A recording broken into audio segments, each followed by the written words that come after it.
56,000 కోట్ల అప్పులున్నాయి civil supplies corporation అని చెప్పినారు. మంత్రి గారు లేరు కానీ చెప్తాను అధ్యక్ష, ఇది శుద్ధ సత్యదూరమైన మాట అధ్యక్ష. పౌర సరఫరాల శాఖ యొక్క విధి ఏంది అధ్యక్ష? రైతుల దగ్గర ధాన్యం కొనాలి, ఎఫ్సీఐకి మిల్లింగ్ చేసి అమ్మాలి. ఈ రోజు పరిస్థితి ఏంటంటే అధ్యక్ష, నేను కూడా లెక్కలు తీసుకున్నాను. పౌర సరఫరాల శాఖ దగ్గర ప్రస్తుతం ఉన్న స్టాకుల విలువ దాదాపు 30,000 కోట్ల విలువ చేసే స్టాకులు ఇవాళ పౌర సరఫరాల శాఖ దగ్గర ఉన్నాయి. రిసీవబుల్స్ అంటే కేంద్రానికి మనం ఆల్రెడీ ఇచ్చిన ధాన్యానికి విరుద్ధంగా మనకు రావాల్సిన డబ్బులు అధ్యక్ష దాదాపు 17,000 కోట్లు ఉన్నాయి. అంటే రెండు కలిపితేనే 47,000 కోట్ల రూపాయలు అయితే స్టాకుల రూపంలో లేదా రిసీవబుల్స్ రూపంలో మీ దగ్గర ఉన్నాయి. కానీ మీరేం చేస్తున్నారు అధ్యక్ష? ఆ వీటిని చూపెట్టకుండా, రిసీవబుల్స్ చూపెట్టకుండా, స్టాక్ యొక్క మార్కెట్ వాల్యూ చెప్పకుండా 56,000 కోట్ల అప్పులు అని చెప్తా ఉన్నారు అధ్యక్ష. అప్పులు కూడా ఎక్కడ ఉంటాయి అధ్యక్ష? సివిల్ సప్లైస్ కార్పొరేషన్కి.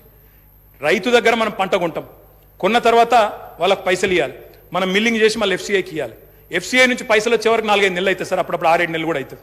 ఆ ఇంటరిమ్ పీరియడ్లో రైతుకు మనమే పైసలు ఇస్తాం కాబట్టి ఆ మిత్ ఏదైతే జరుగుతుందో దాని మీద వచ్చిన దాన్ని కూడా అప్పు కింద చూపెట్టే పరిస్థితి చేసినారు అధ్యక్ష. అంటే 7-8 కోట్ల అప్పు లేదా 9,000 కోట్ల అప్పు ఉంటే అది కూడా ఎందుకు వచ్చింది అధ్యక్ష? రైతుకు మిత్తి దాకొద్దు, రైతుకు సకాలంలో పేమెంట్ ఇవ్వాలని చెప్పి మేము చేసిన ప్రయత్నాన్ని అభినందించకపోగా ఇవాళ ఈ రకంగా బట్టగాల్చి మీదేసే ప్రయత్నం ఏదైతే చేస్తా ఉన్నారో ఇది కరెక్ట్ కాదు.